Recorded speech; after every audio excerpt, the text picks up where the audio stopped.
É oficial, estamos em guerra. É com esta afirmação, que serve de título a mais uma crónica semanal, que damos início a esta edição do podcast Miguel Sousa Tavares de Viva Voz.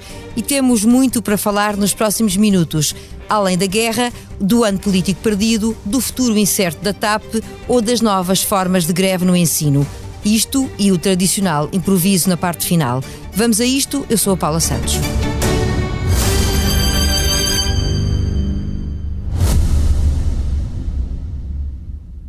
O Expresso faz 50 anos. Celebre connosco e torne-se assinante em expresso.pt.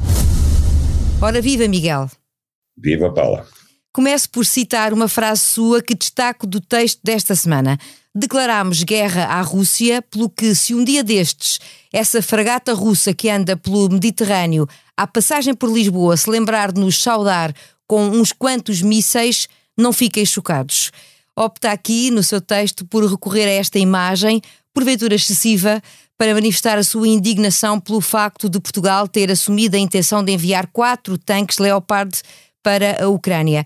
Para si, esta decisão representa uma mudança no papel que desempenhámos até agora? Representa de facto uma mudança e eu estou de acordo que quer o título, quer essa frase, são talvez excessivas, mas não tanto. Ainda ontem a Rússia avisou Israel que o envio de material militar de Israel, que eles consideram de natureza ofensiva, também torna Israel um alvo possível de ataque da Rússia, porque a Rússia considera que Israel passou a ser um território inimigo. É verdade que Israel está muito mais próximo da Rússia do que Portugal está, mas, em teoria, nós de facto declaramos guerra à Rússia, ou a Rússia pode considerar-se em guerra com Portugal a partir do momento em que nós não nos limitamos já a mandar os helicópteros Kamov para combater incêndios, mas agora estamos a mandar tanques e amanhã provavelmente iremos mandar os aviões F-16. De acordo com a sua crónica esta semana, além do perfil dos tanques ser de caráter ofensivo e não defensivo, dá-se o facto de a decisão não ter sido discutida no Parlamento e não ter sido explicada, por exemplo, pelo Primeiro-Ministro, não é? Isso para mim é o mais surpreendente, é aquilo que verdadeiramente me indigna, quer dizer, uma decisão desta natureza não pode deixar de ser discutida no Parlamento, não pode deixar de ser discutida no Conselho de Estado, não pode deixar de ser alvo de um comunicado ao país do Primeiro-Ministro, de uma explicação do Ministro dos Estrangeiros e já agora de umas palavrinhas do Presidente da República que todos os dias fala sobre 5 assuntos diferentes e ainda não viu necessidade de falar sobre este assunto. Quer dizer, não é impunemente que nós nos envolvemos num conflito muito longe das nossas fronteiras, entre 2 países que não nos dizem nada diretamente, nem sequer é no âmbito da NATO, porque se fosse no âmbito da NATO automaticamente podíamos dizer que estávamos obrigados a tal, mas não é o caso. E seria uma declaração de guerra bem com outro impacto, não é? Com uma força maior também. Exatamente, quer dizer, isto é uma decisão individual de cada país. Há países que não vão enviar os tanques, nós decidimos enviar os tanques, aparentemente a decisão já está consumada, e a mim choca-me 2 coisas, tenha sido o próprio presidente Zelensky a anunciar em primeira mão que ia receber tanques portugueses, sem que nós aqui soubéssemos disso, e que isto seja decidido assim, nem sabe como, nem se foi o Conselho de Ministros, não é uma decisão do Conselho de Ministros, não é nada. Quem é que decide em nosso nome um assunto desta gravidade sem haver uma discussão pública e política sobre este assunto? E como é que explica que haja também, da parte da sociedade em geral, algum silêncio nesta matéria? Olha, primeiro porque parte da opinião pública não liga importância a estas questões, prefere entreter-se com outras questões marginais e que são menos importantes. E em segundo lugar, porque outra parte da opinião pública já está pré-formatada para aceitar tudo o que seja auxiliar a Ucrânia, e eu não sou contra auxiliar a Ucrânia do ponto de vista de se defender da Rússia, agora sou contra envolver-nos diretamente na guerra, como está a ser agora o caso. O Primeiro-Ministro andará por estes dias mais preocupado, digo eu, em recuperar uma imagem de falta de coordenação no governo que tem sido notória, numa altura em que faz um ano que alcançou a maioria absoluta. Apesar dos dados económicos positivos que 2022 veio a revelar, o Miguel chama-lhe um ano perdido, um ano em que o governo revelou uma desesperante falta de horizonte para o país. Sim, porque de facto o governo arrastou-se a gerir crises internas, por um lado, na parte final deste ano, e antes disso não tinha plano nenhum, quer dizer, dá a ideia que o único plano que o António Costa tinha era usar os dinheiros do PRR. Sem os dinheiros do PRR ele não tinha nenhuma outra perspectiva para o país. Foi apenas isso, e foi apenas, que não é mau e foi importante, baixar o nível de endividamento do país para 114%, 114,7%, segundo creio, e terminar o ano com um déficit de menos 1,5 mil milhões daquilo que estava à espera. Mas atenção, o governo poupou, baixou a dívida em menos 1,5, baixou a dívida não, o déficit foi menos 1,5 mil milhões, mas mais uma vez, o governo investiu muito menos do que aquilo que tinha orçamentado.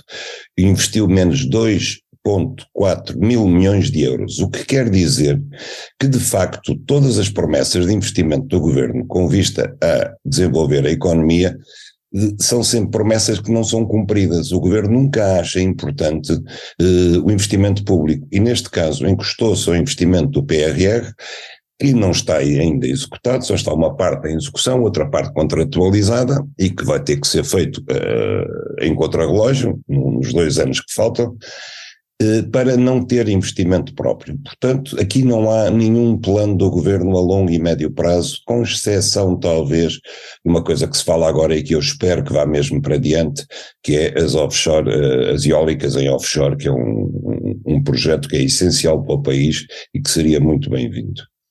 Sobre a TAP, cujo destino, em função da privatização, ainda se desconhece, esta semana destaca os perigos que podem estar no horizonte se, por exemplo, vier a calhar, ou a cair, melhor dizendo, em mãos espanholas. Bom, como eu escrevo, a Ibéria é, por meu conhecimento pessoal, de todas as companhias aéreas, digamos, de referência, que não são low cost, que não são companhias pequeninas, regionais, etc., a Ibéria é, a seguir à Turkish Airlines, a pior companhia aérea do mundo. E, portanto, logo à partida eu sinto-me muito desagradado e mesmo assustado a pensar que em vez da TAP vou passar a viajar na Ibéria ou numa subsidiária da Ibéria. Em segundo lugar, aquilo que é verdadeiramente extraordinário é que, tendo este governo optado por nacionalizar a TAP a 100%, com a justificação que era essencial manter o hub em Lisboa, é evidente que uma vez que entrega a TAP à Ibéria, adeus hub de Lisboa, porque a Ibéria vai usar o hub de Madrid, que está ainda com capacidade de aproveitamento, enquanto que Lisboa está saturada. E se assim acontecer, uma das coisas que se põe em causa é se será preciso um novo aeroporto para Lisboa, uma vez que o hub em Lisboa vai ser esvaziado a favor do de Madrid. Essa é a primeira coisa. Depois, eu não sei o que é que a Ibéria vai fazer, provavelmente aproveitará tudo aquilo que a TAP tem de melhor, que são as rotas para o Brasil, onde é a companhia dominante europeia, e as rotas para os Estados Unidos, onde a TAP tem uma posição fortíssima, que ficou a dever a David Neeleman, e a Ibéria não tem. Bom, resta-nos esperar, até porque na realidade ainda não há uma decisão fechada nesta matéria, e essa decisão estará para breve, não é? Oh, Paula, não há agora, quando ouvimos o Ministro da Economia aparentemente muito contente porque a Ibéria está disposta a avançar, eu fico é isso que preocupa, exatamente. Preocupa porque acho que eles estão dispostos a aceitar qualquer proposta que apareça, seja qual for a companhia, seja qual forem as circunstâncias e seja qual for o preço oferecido. As greves dos professores continuam a marcar a agenda das escolas e não há acordo à vista que saia das reuniões em curso. Desta vez a sua análise mais crítica vai para as declarações da coordenadora do Bloco de Esquerda sobre o tema. Sim, porque Catarina Martins, o Bloco de Esquerda tem sempre ideologicamente flutuado numa posição que é uma espécie de trotskismo democrático, como se isso existisse nos livros, e não existe. E desta vez eu acho que Catarina Martins se descaiu e veio dizer que as maiorias absolutas parlamentares não valem nada contra a força das massas. É evidente que o Bloco de Esquerda, tal como o PCP, ficaram um bocadinho à toa com o aparecimento deste sindicato, do STOP, que eu classifico como um tipo de anarcossindicalismo, porque é um sindicalismo que não conhece barreiras, nem limites, nem leis, nem, em meu entender, em muitos casos, não conhece decência sequer na sua forma de atuação. E eles sentiram-se ultrapassados, os professores ficaram todos entusiasmados com os métodos de atuação do STOP, estão em greve praticamente, os alunos estão sem aulas há 2 meses, e parece que este é o caminho, E assim sendo, o Bloco de Esquerda não quer perder a carroça do sindicalismo no meio dos professores. Aliás, o STOP é uma dissidência do Bloco de Esquerda, é o MAS.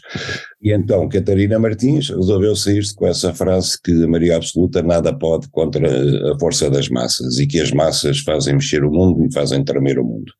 E eu recordei que isso era a tese leninista, nem sequer trotskista, era a tese leninista da Revolução de Outubro, e que as consequências nós sabemos quais são, está escrito nos livros de história.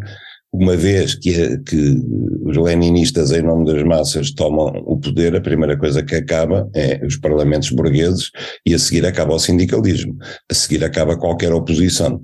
E sobre isso construiu-se o RSS, cuja história cuja história trágica nem vale a pena estar a recordar. Voltando à greve propriamente dita, o Miguel vê aqui, vislumbra aqui uma solução, o fim de uma greve que se arrasta já há demasiado tempo e que promete continuar a arrastar-se? Não, parece muito difícil. Quer dizer, há aqui um fator que o governo considera inultrapassável e que é o seguinte: eu acho que o fundamental aqui é a concessão dos 6 anos e não sei quantos meses em que não houve promoções dos professores. Aliás, eram 9 anos, o governo depois já deu 3 anos. E se der os 6 anos que faltam, não está aqui apenas em causa os 120 mil professores, mas estão em causa os 800 mil funcionários públicos, que vão obviamente reclamar o mesmo. E isso terá um custo incomportável para o erário público. De alguma maneira, o Ministro das Finanças até já abordou isso nesta semana, não é? Pois. Eu não sei, não fiz as contas, não sei quantos mil milhões de euros isso custaria ao país e não sei como é que o governo poderia ceder nesse ponto. Concluída a ordem do dia, nos tempos desta crónica semanal, partimos para o improviso. Acabar ou não com os exames finais no ensino secundário antes do ingresso na universidade? A discussão está lançada e coloca frente a frente e em posições opostas 2 ministros deste governo. O ministro da Educação, escreve o Jornal Público, quis acabar com a obrigatoriedade dos exames, enquanto a ministra do Ensino Superior propôs aumentar o peso dos exames nas notas de candidatura, justamente, à faculdade. A palavra final vai caber a António Costa, mas todos temos, no fundo, uma opinião sobre este tema e eu gostaria de conhecer a sua, Miguel. Paulo, sem ser um especialista na matéria, aquilo que eu vejo é o seguinte: primeiro, não estava à espera que uma proposta destas de acabar com os exames viesse da parte de João Costa. Acho que ele é uma pessoa que entende muito bem os problemas do ensino, há muitos anos que os segue, e não o tinha como um facilitista. Não estava à espera que ele propusesse uma coisa destas. Não é por acaso que isto acontece, de facto, nesta altura de turbulência, que os alunos estão sem aulas e depois dos 2 anos de pandemia em que praticamente os alunos não avançaram nada. Há crianças de 9 anos neste momento que praticamente não sabem o que é a escola, nem sabem o que é o ensino. Agora, também eu acho que o percurso que tem sido seguido pela escola pública nos últimos anos fatalmente iria conduzir a uma proposta destas mais dia menos dia. Repare, primeiro renunciou-se a classificar os professores pelo seu mérito e a partir desse momento, fatalmente um dia, alguém havia de propor que já que não se classificavam os professores, também não se classificavam os alunos, porque a classificação de uns derivava no fundo da classificação dos outros, a prestação de uns tinha a ver com a prestação dos outros. Aqui, uma das críticas que se fazem aos exames do ensino secundário é que o ensino, havendo exames, o ensino estaria fundamentalmente vocacionado para que se obtenham boas notas nos exames. Eu pergunto, mas é óbvio, essa é a finalidade do ensino. A finalidade do ensino é que os alunos estejam bem preparados. E como é que se faz a aferição dessa preparação? É através de exames, não há outra forma, porque nós sabemos que, não sendo assim, as disciplinas que não vão a exame, aquelas que são opcionais e, portanto, as notas são dadas apenas pelos professores e não notas em exame, o que se tem verificado é que em 90% dos casos a nota é 20 valores. Portanto, se não houvesse exames, todas as notas seriam de 20 valores. E aí criava-se até um problema, que é, como é que se fazia a seleção para entrar na universidade? Tinha que ser de portas abertas, porque todos os alunos eram de 20 valores, não havia classificações em exames, todos os alunos entravam. Ora, o que eu acho em relação a isto é que, acabando com os exames nacionais, no fundo, o que o governo estaria a fazer é a decretar o falhanço oficial da escola pública. Ou seja, nós não temos condições para ensinar decentemente, portanto vamos deixar de avaliar os alunos. Isto era o mesmo que o governo dizer, olha, os nossos hospitais não funcionam, portanto nós vamos deixar de analisar, de seguir, de observar, de classificar os nossos hospitais, vamos fazer o mesmo com os tribunais, vamos fazer o mesmo com todos os serviços públicos. Isto é uma confissão de falhanço do ensino público e que não vai, ao contrário do que alguns bondosamente pretendem, não vai nivelar socialmente os alunos, pelo contrário, vai fazer que aqueles cujos pais têm dinheiro os levem para o ensino privado. Sabemos já, para o ano que vem, todas as matrículas no ensino privado estão esgotadas e esses vão safar-se. Mesmo sem notas de entrada na universidade, qualquer empresa vai ver qual é o seu currículo no secundário e vai dizer, este vem do ensino privado, deve saber alguma coisa, o outro não, e portanto vai conduzir a uma maior divisão de classe do que se houvesse exames nacionais. E assim se pode perder mais um instrumento importante para avaliar o nível real e capacidade dos alunos, neste caso no secundário. A batalha em torno da educação, falamos desta e de outras guerras que marcam os nossos dias, sob o título de uma crónica que anuncia que é oficial, estamos em guerra.